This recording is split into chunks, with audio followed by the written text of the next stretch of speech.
Welcome back. Did you watch the first video, the one that talked about the incentives to changing behavior, beliefs, and processes?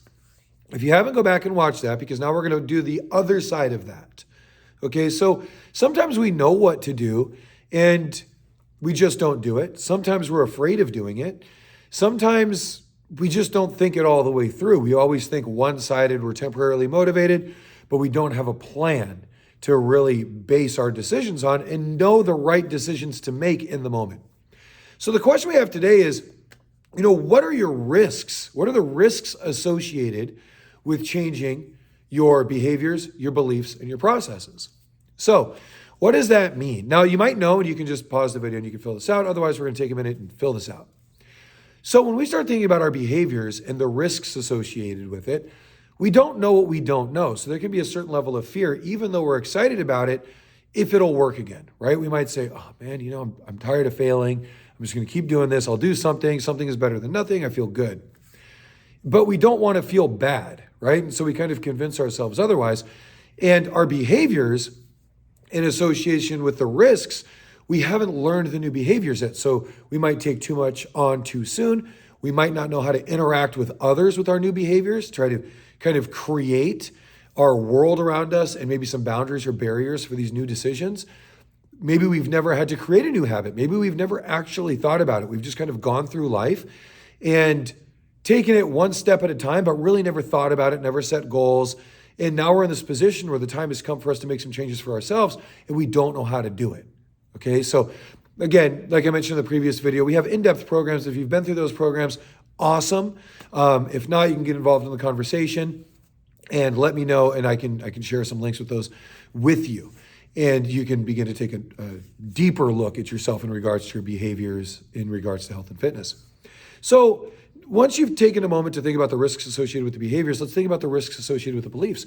What if you have to change your belief? What if something has changed and now you don't know how to feel differently, right? Your belief, the lens that you're looking at. Now, this can be very empowering, but it can also be very fear. It can really drive a lot of fear if we don't know. And so what we want to do here is think about your risks and then think about the opposites. What would happen if the opposite of that risk wasn't true and your belief was different? What if you had a very empowering belief versus a negative belief or a risk-based belief?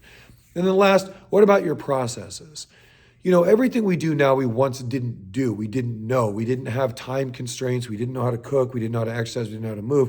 We didn't understand the benefits of these things. And information is all around us. So we start thinking about changing our processes.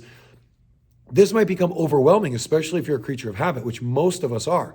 So when we get into a routine or ritual, let's say, for example, we get up in the morning with a certain amount of time, but we also know that we work out best in the morning. And so when we get up and we have our coffee and then we start our day and we shower, we realize that either we're going to have to get up an hour earlier, 2 hours earlier, go to bed an hour or two earlier, structure different things within the day. The processes change. Let's say that we're going to go shopping and we're so used to buying the same things, or we have to support our family, or there's other variables that contribute or influence our decisions regarding these things. Then we have to begin to think about what else needs to be a part of that process if the risks become too big. So we might say, oh, well, I've tried eating healthy in the past, but my family doesn't like healthy food, right? So when we start thinking about that, remember, processes can be very small in the beginning. So instead of adding more food or buying new food altogether, maybe you just have a little bit more of what's healthy. If you already have protein on your plate, have a little bit more. You already have veggies on your plate, have a little bit more. You're already putting carbohydrates on your plate, balance and see what you feel good with. Maybe you add or reduce based on your activity level for the day. What kind of fats are you having? Are they healthy fats? Are they fats that contribute to you feeling good and living a long, healthy life? Or are they fats that take away from that? And just add or subtract to what you're already doing in the very beginning. So when we think about our processes, if there's risks associated with it, some are going to be big, but some can be integrated in on a daily basis.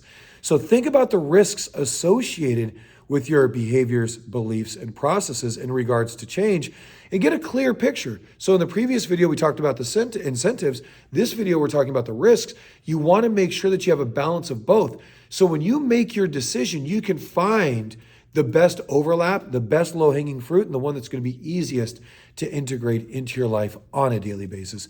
So you can start building that momentum towards success and start achieving your goals faster while feeling good in the process. Remember, the first step in the process to being great is being great at the process.